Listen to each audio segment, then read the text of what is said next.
So now that we've seen here what the offense can and can't do before the snap, let's look at how are they allowed to move their players around before the snap, and why would they even want to do that in the first place? Why would they want to move their players? So just like the offense, they're lining up in a certain formation. The defense, who's trying to stop them, will be doing the same thing. And so the defense has more leeway because they don't have requirements like the offense has to have 7 guys on the line. The defensive players, they can move wherever they want to. They can stand wherever they want to. As you can see, they can crouch down. They can stand up. But that doesn't necessarily mean that they don't know exactly what they're going to be doing. So the defense is has put in the same amount of preparation as the offense, and they know which guys they're going to cover. So maybe this guy's trying to stop this guy. Maybe this lineman, he's going to come around the outside. Maybe, or other players maybe will try to come on the inside. It all depends on the defense's plan before the game. So when the offense lines up, and they might recognize that the defense is standing in a certain way, so they can do what is called an audible. So an audible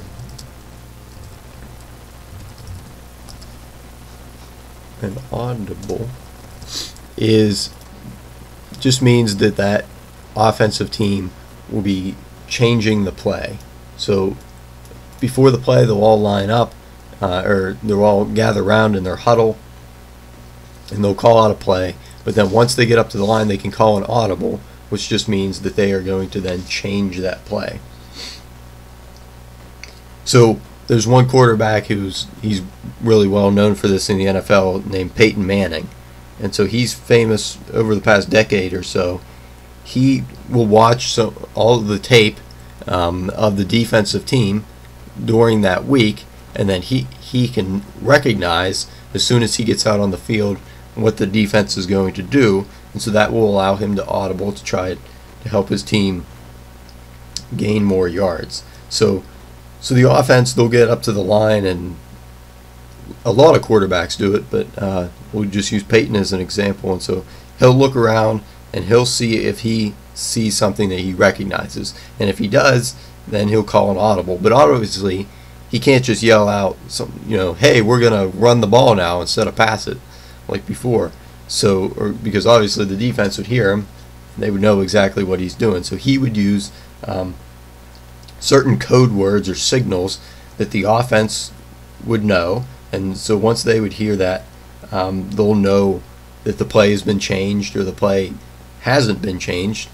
Obviously you wouldn't only want to yell these codes out whenever you're going to change the play. Maybe you could yell them out when you're not going to change the play, and then that would confuse the defense as to what the codes are or what they aren't. And so sometimes these codes and calling an audible will involve changing the formation. So the rules allow this, and they say that the players are allowed to shift, but what they have to do is they must come to a complete stop in a set position simultaneously for at least 1 second before that ball is snapped. So that is this complete stop that those players must come to. So there's really 2 different ways to look at as far as pre-snap movement is talking about. And so the first one is a shift, and then the second one would be to send a man in motion or just motion. So these are the 2 different ways that guys are allowed to move. So a shift would be where multiple guys are moving. So this will be multiple players moving. So maybe the quarterback gets up to the line, and he sees that instead of having his tight end and his wide receiver on the right side of the field, maybe he thinks they should be over on the left. So Peyton would probably step back and he would say green 42 or whatever the audible call would be. And so then his players would hear that. His tight end, he would run over to the other side of the field, and at the same time his running back or his wide receiver would run over the other side of the field as well. So then once those players then move to the other side of the field, they would have to come to that complete stop where they stop for a second. And so then the team would then have a few options. They could shift again, so they could send the players back to the other side of the field if they wanted to, or they could just snap the ball, or they could send the man in motion. And so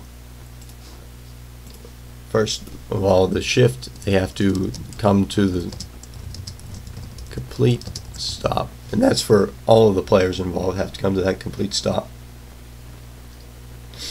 before snapping the ball. Whereas sending a man in motion, this is only allows for one player at a time. So maybe just the wide receiver will go in motion, so he'll run across to the other side. And remember, he's got to stay up. If he's on the line before he starts, he's going to have to come over here and make sure they still have those 7 guys on that line.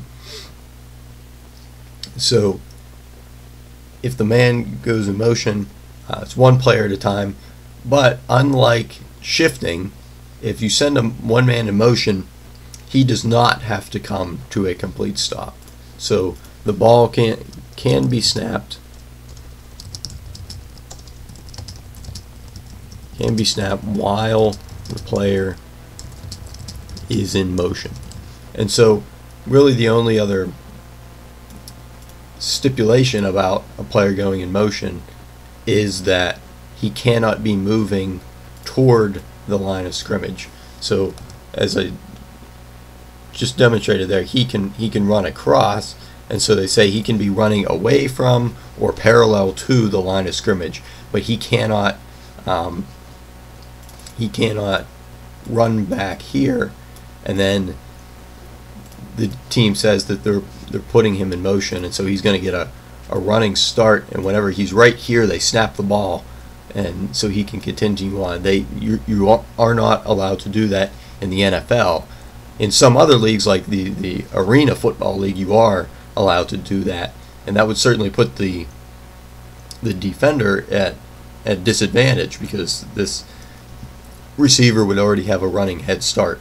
But as far as the NFL goes, you are not allowed to do that. You aren't allowed to move toward the line of scrimmage while you are in motion.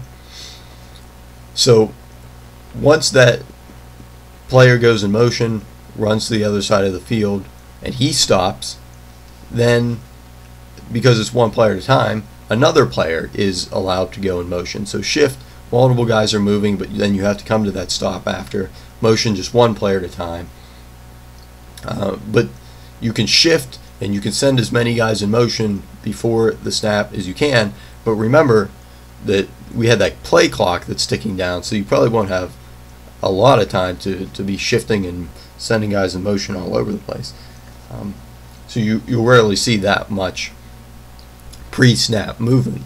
But as far as shifting, sending guys in motion, and what you have to and what you cannot do before the snap, that pretty much sums it all up right there.